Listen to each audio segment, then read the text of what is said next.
Well, it's 6:33 and I'm not going to wait any longer. It's been a very long Monday for me as I've been updating the Metagroup's community calendar and creating the weekend events page, which I do every Monday, but it's the beginning of a new month this coming weekend, and so I got swamped with work today. In fact, one of the people that's usually late in sending it to me sent it to me on the day when I was almost finished, and she went and she sent it to me in the middle of the afternoon, and so it didn't get out till after 5 o'clock tonight. I didn't get finished with my work. Anyway, I want to make a couple of comments before I actually start the title for today's video, or actually tomorrow's video. I want to make a couple of comments about previous videos. Number one, heretics, harlots, and other saints, which was a couple of days ago now. I think that's one of the most important videos I've ever done.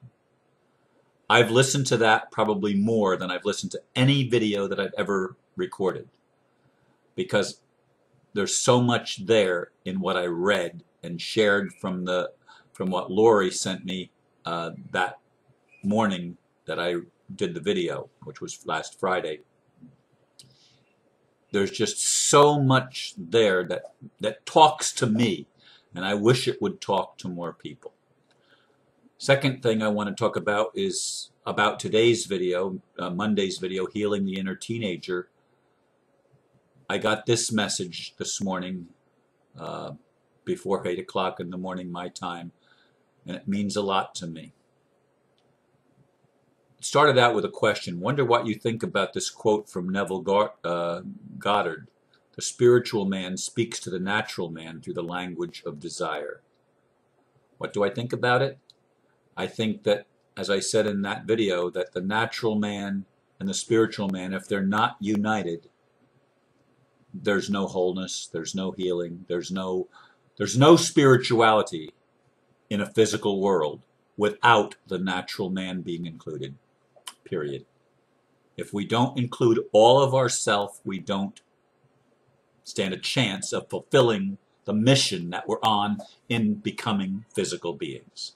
We must embrace the natural man. Anyway, then she goes on. I enjoyed this morning's message. I appreciate you so deeply, Ron. I think you are the bravest man I've ever known. Which leads me to the title for the next video, this video that I'm working on right now, tomorrow's video, Adopting the Beginner's Mind. Someone asked me the other day about missing Flight 370, and I told her I didn't know what was true. As I see it, it has become more and more difficult to determine fact from fiction, truth from disinformation. Of course, there are some things of which I am fairly certain, mostly that we have been lied to throughout our lives. Almost nothing in this world is as it seems, or as we've been told it is. Lies permeate our entire human culture. In the midst of this overwhelming confusion, I believe we are being drawn to re-examine everything, especially who and what we are. I know this is true for me.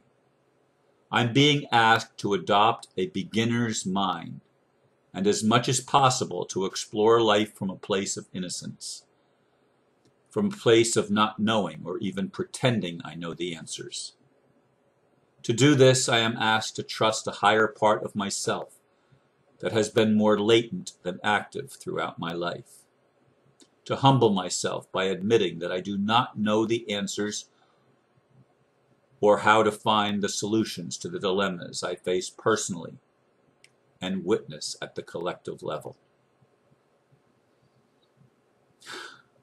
I guess you might call it an emptying process, because I'm being asked to empty all that I've ever learned, all that I ever thought I knew, let go of all of my rigid standards, even re-examine what I thought were my values. I'm being asked to do this not only in the area of relationships, but that's the one that gets through to my heart the easiest and the quickest. I'm being asked to also do it at the spiritual level, the political level, the intellectual level, the emotional level. All levels of my being I'm being asked to re-examine, to explore, as I said, from a place of innocence, from a place of not knowing, and not even under the delusion that I think I know. Because the truth is, my life has been pretty messed up. Now, compared to some people, I don't think it's as messed up as some people's lives have been. But then again, comparison is not wise, because we each have our own issues. We each have our own challenges. We each have our own life to live. And so comparing one life to another life, as someone once said, is not wise. But I need to come to a place that I don't even compare myself to myself. Because the self that I knew has not brought me yet to the place that I feel I'm supposed to go. There's still areas in my life that are unfulfilled. There are still areas in my life where I have desire and a longing to experience that I haven't touched, which is why I think I'm probably about halfway through my life now, maybe a little less than half. Now bear in mind I'm 67, but it's just a number. That's just a number. I don't know that I'm going to live to be over 100. I don't know that I'm going to live to be next week. I don't know. But I do feel that I'm here for a purpose. And that purpose has been all along to explore uncharted territory, to be willing to go where few men have gone before me. She talked about the bravest man I've ever known. There's been few women and few men that have been willing to venture where even angels fear to tread, to walk into the realm of paradox, and not to play the either-or game and choose one or the other, but to rise above that and embrace the paradox, embrace the contradictions, embrace the polarities, embrace the duality, and learn to dance. Now again, I told you in the last video that for me, dancing was a sin as I was growing up. I even got a letter from my minister excusing me from the dance classes when I was in either 7th or 8th grade, I'm not sure which one, because it was against my conscience to engage in dancing. But it was about that same time that we had a deacon, Vernon Brolier, and an elder, John Struss, if I remember right, come to our Christ Ambassadors youth group to talk to us about the standards of the church. And the subject of dancing came up. And we were told that dancing was a sin because it brings up all sorts of, I don't even think they used the word sex, but that's what they were talking about. It brings up, it creates a sexual appetite. Well, a sexual appetite is normal for teenagers. I was taught to suppress it. I was taught to keep the rules, and I pretty much did. I was excused from the dance classes at school, and I sat and observed others dancing because it was a sin for me to dance. Now I challenged the two gentlemen that were leading the class and talking to the youth about the standards of the church and why we believed what we believed. I challenged them because I said, oh, if that's the situation, then it's probably okay for a man to dance with his own wife, or vice versa, a wife to dance with her own husband, since they're already married, and it doesn't matter if sexual issues come up because sex is allowed in a marriage. That sort of deflated their whole argument that dancing was in and of itself a sin. And many people use arguments that are along that same line. That when you challenge them, they don't have the answers. I remember Vernon Brolier, who was a redhead, his face got beet red because he didn't know how to answer this question. And I don't know if it was him or John, and I'm believing it was John Struss was the other person who was my Sunday school teacher, who told me cursing is the crutch of an intellectual cripple, which stayed with me till this day. But anyway, I was told, are you here to learn, or are you here to make trouble? Well, I guess my mission in life is to make trouble. To kick sacred cows and challenge what people believe. Mostly by challenging what I believe. Because we've been sold a bill of goods. And unless we're willing to adopt the beginner's mind and come to ourself from a place of innocence, from a place of not having guilt heaped upon us by our loving Heavenly Father, Heavenly Mother, that are trying to heal us now, the God and the Goddess, are working in humanity to heal humanity.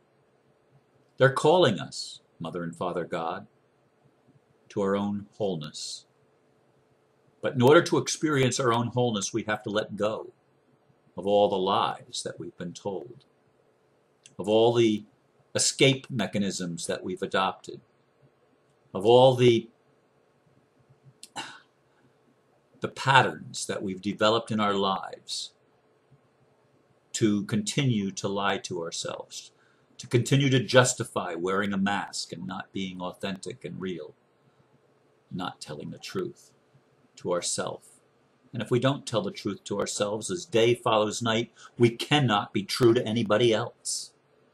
Truth begins at home.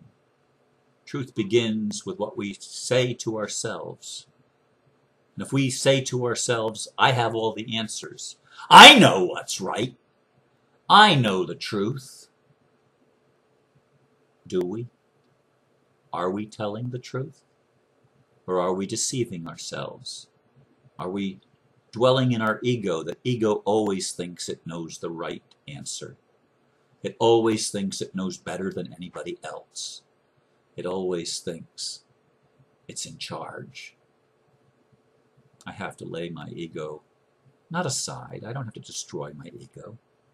I just have to bring it into balance and into harmony with that higher part of myself that's been latent throughout my life. That higher part of myself that's been trying to call me and wooing me into a love relationship, a romantic relationship with me. A romantic relationship where I love myself enough to tell myself the truth. Where I'm willing to adopt every day a childlike mind and say, I don't know, teach me, show me the way. I'm willing to walk along an unfamiliar pathway. I'm willing to tread where angels have feared to go.